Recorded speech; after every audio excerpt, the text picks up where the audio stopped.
अस्सलाम second year इसका second part करेंगे। क्वेश्चन नंबर 10 से स्टार्ट 4.4 के।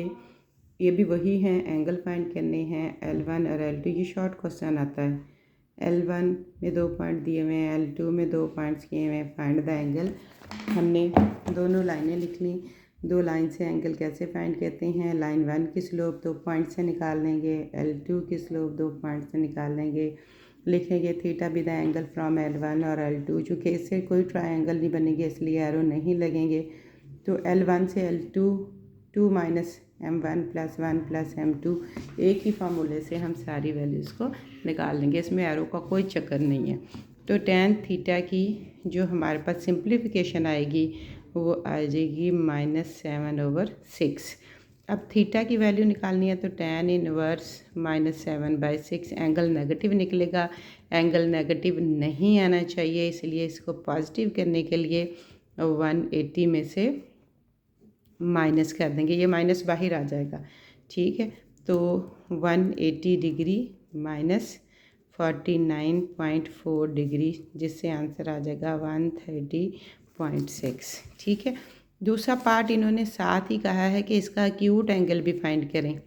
एक इसमें एक्यूट एंगल के लिए भी कहा गया है कि इसका एक्यूट एंगल भी फाइंड करें। एक्यूट एंगल के लिए क्या कहेंगे, इसी वैल्यू को, यही जो एंगल है दिया हुआ tan थीटा -6 ये इसको मॉड में ले लेंगे, ठीक है। मॉड में आने से ये पॉजिटिव हो जाएगा। तो tan थीटा क्या हो जाएगा 7/6 और थीटा क्या आ जाएगा tan इनवर्स 7/6, जिससे आंसर 49.4 डिग्री आ जाएगा, यानी कि 90 से लेस आ जाएगा। यहाँ 180 की वजह से ये बड़ा हो गया। उन्होंने क्या, अगर एक्यूट फाइंड करना हो तो फिर इसको मॉड में रख के हम इसकी वैल्यू फाइंड कर लेंगे। क्वेश्चन नंबर 10 इम्पॉर्टेंट है, काफ़ी दफ़ा आ चुका है। क्वेश्चन नंबर 11, 12, 13 भी सेम क्वेश्चंस हैं। 4 वैल्यूज़ के साथ 4 एंगल फाइंड करने हैं, ठीक है। जैसे मैंने ये वाला क्वेश्चन किया, ये वाला सेम मैंने खुद 3 पॉइंट्स जो थे वो निकाले थे। क्वेश्चन नंबर 11 में 3 पॉइंट्स हमें खुद दे रखे हैं। यहाँ तो मैंने खुद फाइंड किए थे ना, तो यहाँ दे रखे हैं, उससे ऐसे ट्रायंगल बनाएंगे और तीनों एंगल्स को फाइंड कर लेंगे। बिल्कुल same question number 11 question number 9 की तरह सेम है। इसी तरह क्वेश्चन नंबर 12 भी है। यहाँ 4 पॉइंट्स दे रखे थे, 4 पॉइंट से 4 वैल्यूज़ को फाइंड करना है। एक मैं आपको कर देती हूँ इसमें से, क्वेश्चन नंबर 12 में से। इसी तरह क्वेश्चन नंबर 13 है। इसी तरह क्वेश्चन नंबर आगे देखती हूँ मैं कौन सा सेम है। 13, 14 तो नहीं, 15 थोड़ा सा डिफरेंट है, मैं आपको दिखाती हूँ। ये देखें, 4 पॉइंट्स दे रखे हैं। चारों पॉइंट को प्लेन पे स्केच इसका बना लिया। इसके एरो एंटी क्लॉकवाइज लगा लिए। ए और बी के दरमियान M1, बी और सी M2, C3, ठीक है। इसी तरह इन चारों की 2 पॉइंट्स के फार्मूले से स्लोप निकाल ली। अब tan अल्फ़ा फाइंड करना है। According to tan alpha M4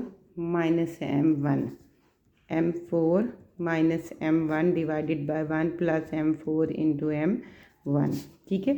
according two values slope जो दे रखी है वो हमारे पास 7 - 1/7 इंटू 7, ठीक है। ये आ जाएगी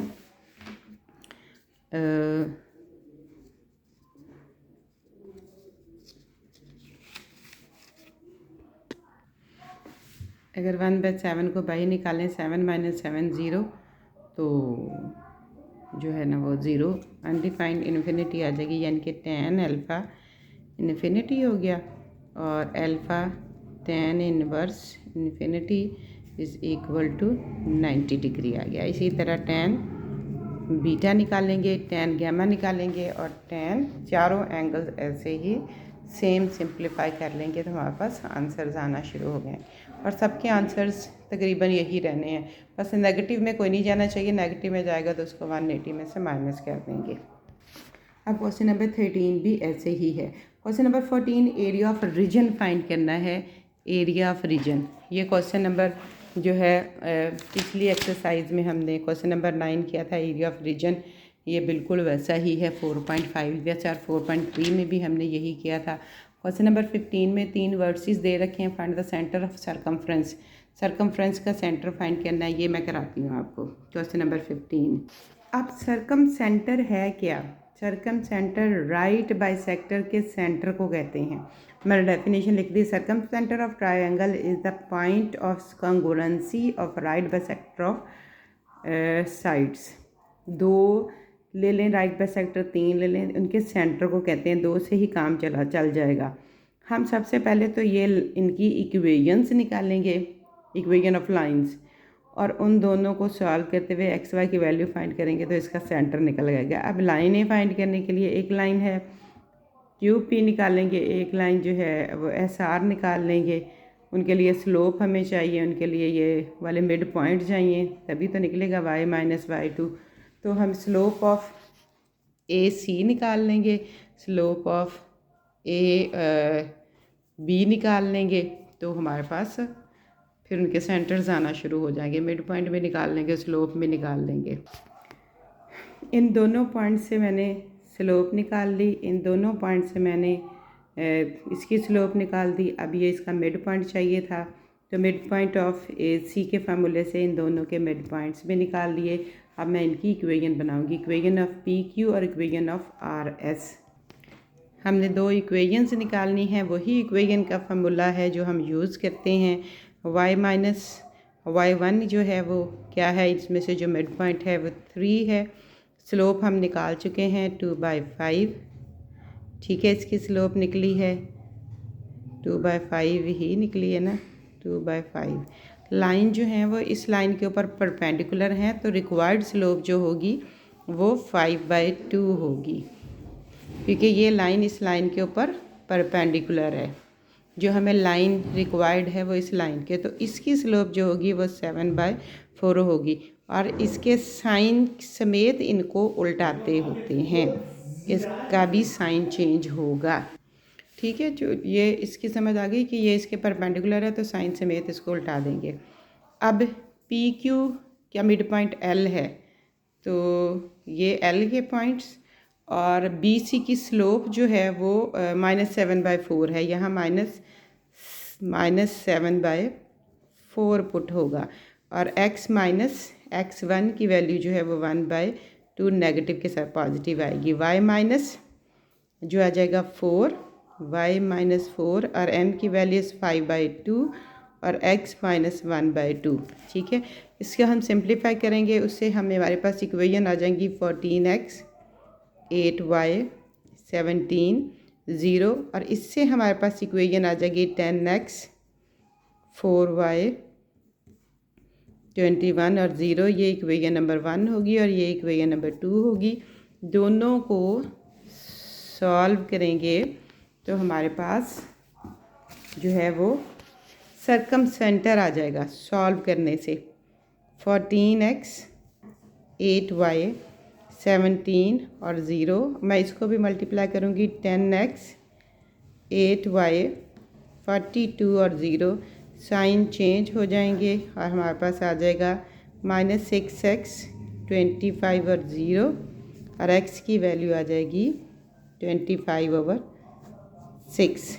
इसको पुट कर देंगे किसी में भी 2 में, तो 10 25/6 4/21 और 0, और y की वैल्यू आ जाएगी -31/6। और सरकम सेंटर क्या हो जाएगा, सरकम सेंटर जो है 25/6 31/6 इसका सरकम सेंटर होगा। क्वेश्चन कम आता है ये लॉन्ग में।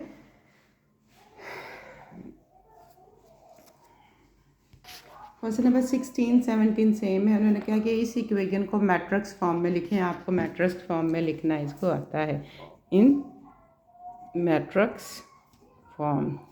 मैट्रिक्स फॉर्म में कैसे लिखते हैं, 1 पहले x की वैल्यू, फिर y की वैल्यू, उसके बाद x y z और 0 0 0। फिर दूसरे नंबर पे उन्होंने कहा कि इस मैट्रिक्स, ये जो मैट्रिक्स इसमें से बड़ा है ये वाला, इसको कॉन्कोरेंट प्रूव कर दें। इसका डिटर्मिनेंट खोलेंगे और अगर इसका आंसर 0 0 आ गया तो इट्स मीन कि ये कॉन्ग्रुएंट है, अदरवाइज़ नॉट। आपको कॉन्ग्रुएंट की डेफिनेशन पता है। कॉन्ग्रुएंट लाइंस कब होती हैं? जब उनका डिटर्मिनेंट 0 आ जाता है। सो लाइंस आर कॉन्ग्रुएंट। ठीक है, मैट्रिक्स फॉर्म में लिखना था। दूसरा क्या, मैट्रिक्स फॉर्म में दिया हुआ है तो इसको इक्वेशन में ऐसे लिखना है और ये प्रूव करना है कि लाइंस कॉन्ग्रुएंट हैं या नहीं। एक्सरसाइज कंप्लीट हो गई, इसको प्लीज़ कंप्लीट कर लीजिएगा। आखिरी एक्सरसाइज इंशाल्लाह सुबह मैं आपको करवा दूँगी। अल्लाह हाफिज़।